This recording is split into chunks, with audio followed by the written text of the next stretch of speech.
Okay, I'm gonna show you how to pull a handle. You basically wanna have like a largish baseball sized chunk of clay, and you just wanna sort of squeeze it into a like fat coil, okay? The idea is that you can like grab the top of it with your hand, and then you have clay down here that you're gonna be pulling. I'm gonna turn on the water, just like a little stream of water, and I'm going to get my hand really wet.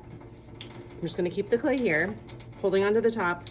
My hand is really wet, and what I'm gonna do is initially just kind of squeeze this clay so that it sort of tapers.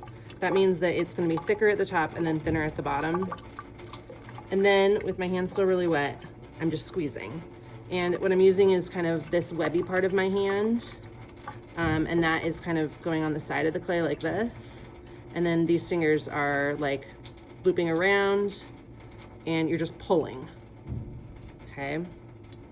This is definitely the hardest way to make a handle, but I think everybody should give it a try, and if it doesn't go well, then you can always use a coil or roll out a slab and cut a strip of slab to use for your handle. The problems that you might have are that you are squeezing like too tightly in one spot and it gets kind of skinny. It feels like misshapen. If you don't use enough water, you can rip it.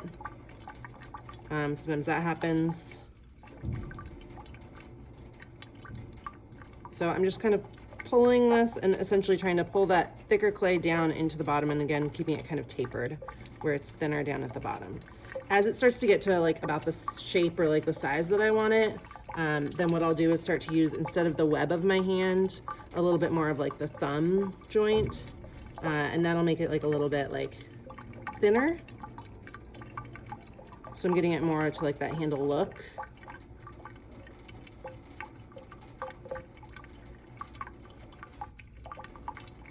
And it's okay if it's not exactly shaped, because you're gonna end up cutting off parts of it, but you just wanna make sure that it is long enough to use as a handle.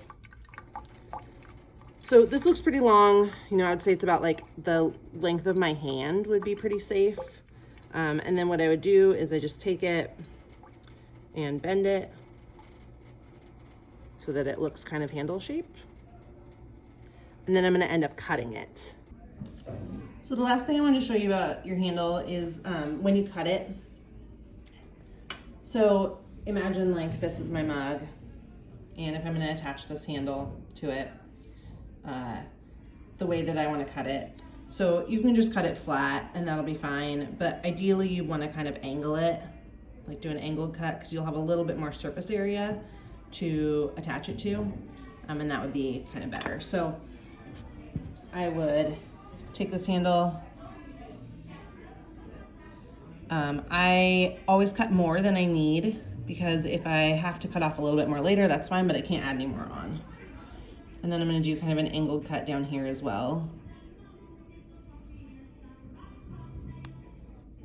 Right now this clay is really wet, so what I would do is I would decide on the shape that I want. I'm going to show you a couple different shapes.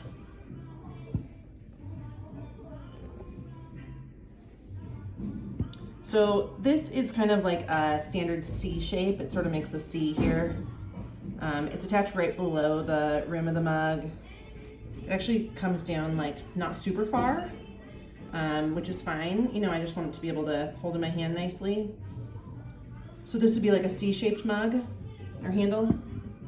This is another example of a C-shaped handle. It kind of just makes a C, letter C. This one is attached right at the rim. I don't usually do this. I usually attach them right below the rim, but you definitely can. And then a different shape would be like a half heart shape. And actually this one is probably a really good example of that. So you can see it's like the shape of basically half of a heart. And it just fits a little bit differently in your hand, but also, you know, it doesn't really matter. It's just up to you to decide like what kind of shape you like better, okay?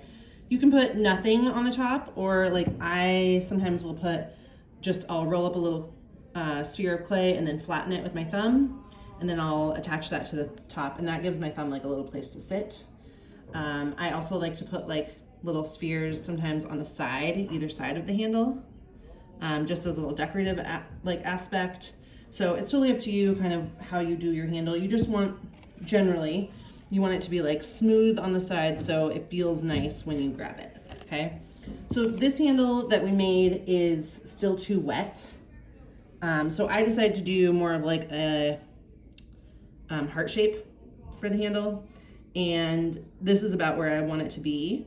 So I would set it up like this, back on the plaster bat drying area. And then I would just blow dry this until it's leather hard so that when I grab it, it doesn't move anymore. And then I can score and slip my cup to attach it. And the best way to do this, I'm not gonna actually do it on this cup because I don't wanna add a handle to it. But after I've blow dried this, I would figure out like where does it fit, okay? And this handle does not fit this mug, but I would say like, okay, it fits here and here, let's say. And then what I would do is I would just take a pencil or a needle tool or a knife or something like that, and I would mark this kind of spot here and mark it down here where it was going to be. And then when I take it off, I can see those spots. I would score them, score this part of the handle, put slip in and attach them really firmly. That's it.